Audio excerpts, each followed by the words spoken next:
Adam, how about pre-season in this heat? Yeah, it's definitely warm, but I think the players here are a lot more used to it than I am, that's for sure. So they no complaints, they just get on with it. Can you believe you've got this many people turned up on a day like this? Fans? It's really good, yeah. I think it's a credit to the club as well, the way they put these things on and make the players available to the fans. So it's great to see them here on a day like today, and with the cricket going as well. Yeah. Adam, you were involved in a lot of pre-seasons at Hawthorn going overseas.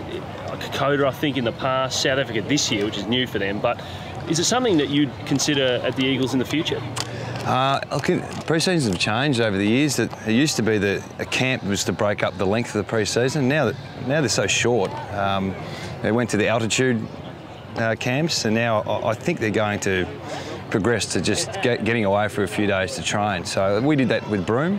Hawthorn have done that. They haven't gone overseas for altitude reasons. They're experimenting something different at the moment, but my experiences at Hawthorn was we'd get away to Queensland for a couple of days just to train, and we did that with Broome this year. So a really good chance to get the game plan out and how we want to play, and rather than actually altitude training or, you know, commando camp, they're sort of a thing of the past at the moment. Even though the other teams are doing it in places like Boulder and that sort of thing, do you see any benefit to it all? Is the club sort of taking a position? I think it's every club has their own individual studies they do, and if they feel there's benefit, they'll do it. I'm not really a massive one for the altitude training. That's not to say we won't do it, but at the moment we're probably just getting our style of play and leadership groups and the language of, you know, what I want to bring to the club, rather than altitude training and getting that extra couple % of fitness. I think we're a pretty fit side. How is that leadership group shaping? Have you sort of close to finalising that? Yeah, we'll address that in the new year. Yeah, it's no rush. I want to see what the players provide with leadership. There's I think 10 strong leadership group at the moment, so we'll assess that, I reckon, end of January. Early days, but how things starting to come together as far as the playing group? Yeah, it's been a really good 4-week block for us. We've had good numbers trained, which has been the main thing from a fitness side of thing.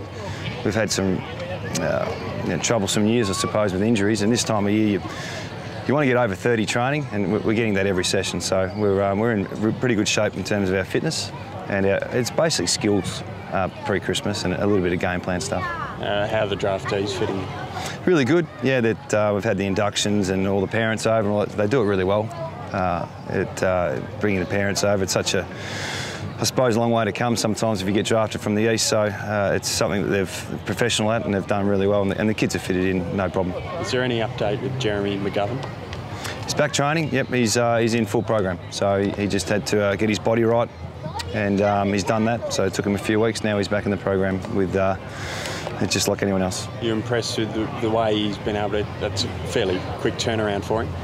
Oh, look, we've got expectations that, you know, that's non-negotiable. So when he came back, they probably didn't meet that, and he went away and off his own bat got to the standard that, you know, we think's heading towards AFL standards. So that's just an expectation, really.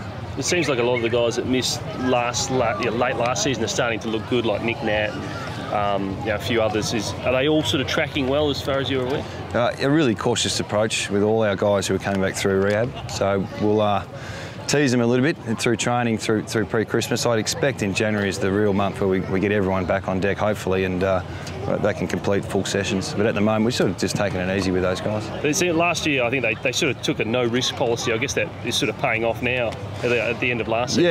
Yeah. Well, it was, you know, some planning that they did towards the end of the season that it probably will pay us back next year.